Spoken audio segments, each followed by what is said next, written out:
So we are still currently in this hold, and in just a moment, we should be hearing from Mission Control. They're about ready to do the go, no-go poll from the launch. That should be happening any moment here, Eddie. And while we're kind of in this hold and we're waiting for that exciting moment, let's talk a little bit about New Shepard and what our astronauts can experience today on their flight. So the New Shepard vehicle, right, is going to propel these astronauts beyond the Kármán line. Yeah. And they're going to get 3 minutes of clean microgroup gravity, some of the cleanest microgravity measured in, GRMS, root mean square.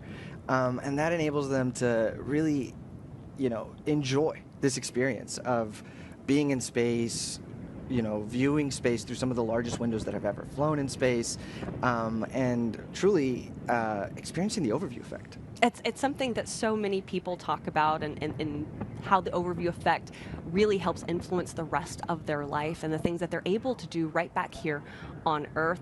New Shepard as a vehicle, we talked about this briefly in our mission and vision of what we do here at Blue Origin. But New Shepard is essentially a vehicle that is set up to help with our New Glenn launches. So it's a test bed, right? So I would, take away sort of 3 things. And we've got the anatomy there of New Shepard, which is really 2 vehicles. It's the propulsion module or booster, you'll hear me call it, and the crew capsule there on the right.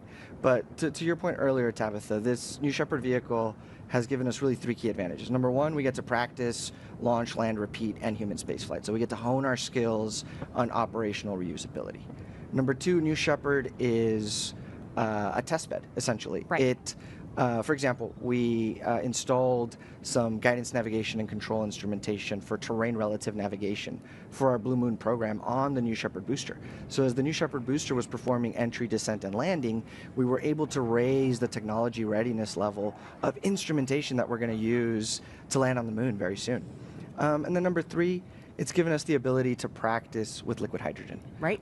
So liquid hydrogen is important to us because we've selected a lunar architecture that leverages the fact that there's water ice on the moon. And meaning that there's water ice, you can split water into oxygen and hydrogen, and those are the same propellants that our Blue Moon system uses, right, that our New Shepard system uses, and so we've become world experts in liquid hydrogen. That's pretty exciting. Yeah, for someone who doesn't know, we have the oxygen, the hydrogen, and then the byproduct of New Shepard is water vapor. And right now, if you're wondering, we are still in this hold, and I just got confirmation in my ear that the holds are because of winds at this moment in time. But I still want to talk about New Shepard, and I think we also have a graph of the flight path that New Shepard takes. I really love this graph because it gives us, a full picture of what this experience is like for our astronauts. So there it is on your screen. In the little box, you can see New Shepard sitting on the pad, ready to go. We're just waiting on those winds. But yeah, this is... That's right, Tabitha. So from left to right, you've got those vehicles in their mated configuration, sort of using the BE-3 engine's thrust to cut through the atmosphere. You've got some control with your aft fins as well that are hydraulically actuated. You get through the atmospheric pierce point max Q, and then you reach about 2.5 minutes later, main engine cutoff, in which case the BE-3 engine shuts off. About 15 seconds after that, the 2 vehicles separate and become 2 vehicles, right? It's at that point that you're seeing the microgravity, the very clean GRMS we were talking about. Right. And then you hit apogee beyond the Kármán line, right? That's very important for our astronauts. And then the pull of gravity brings both vehicles back down to Earth. The booster first, of course. And it uses aerodynamic surfaces to stay stable on the way down. And then about 5,000 feet above ground, the BE-3 engine will relight, come in for a very, very soft landing, right? And I always look at those videos and I'm always impressed because that's not slowed down, that's real time. Yeah. But it's a soft landing so that we can reuse the booster time and time and time again. Meanwhile, let's talk about what the astronauts were doing. Yeah, the astronauts have been up to a lot over the last 3 days. Of course, they have been getting ready for this moment. But I also want to take a moment and talk about how New Shepard compares to New Glenn. You gave me this incredible chart earlier, and I believe we have this graphic, and it was just, the scale is incredible. There it is. That's New Shepard. Sure. On the left, and on the right, we have New Glenn. Just more or less, New Shepard around a 60-foot tall rocket, and New Glenn just under 300 feet tall, and you've got a standard person there for scale. This is the scale of the vertical takeoff, vertical landing architecture. Right. It's the inverted pendulum problem. If you could do it for the smaller rocket, it, can be scaled to the larger rocket. But the larger rocket is so large, in fact, that New Shepard fits inside of the fairing of New Glenn. So that's Really? pretty impressive. Yeah, you could put a New Shepard inside of the fairing of New Glenn. That's pretty incredible. So I am taking a look here, and we have some footage we want to show you from earlier today.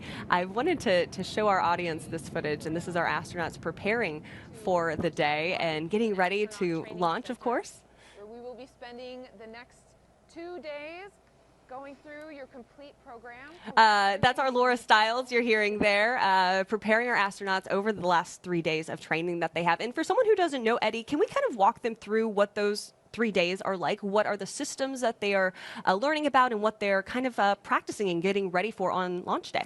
Right, so we want our astronauts to have a very good understanding of the technical specifics behind New Shepard, but then we also want them to be very comfortable with the hardware they're going to use. So here we're seeing, for example, astronaut Freddie Rosigno practicing his harness, Lee getting his harness, and you get to practice that. You get to choreograph every move of your flight, right? So that when you're up there, you can maximize every second of microgravity. Right, you want to take it all in. Right now, however, I want to let our audience know I am now hearing that the flight has been decided to terminate the countdown for today based on weather conditions. Out an abundance of caution, we are scrubbing today's flight, and once the turnaround plan is confirmed, we will announce a new launch window. You can follow us on social media for updates. Thank you so much for joining.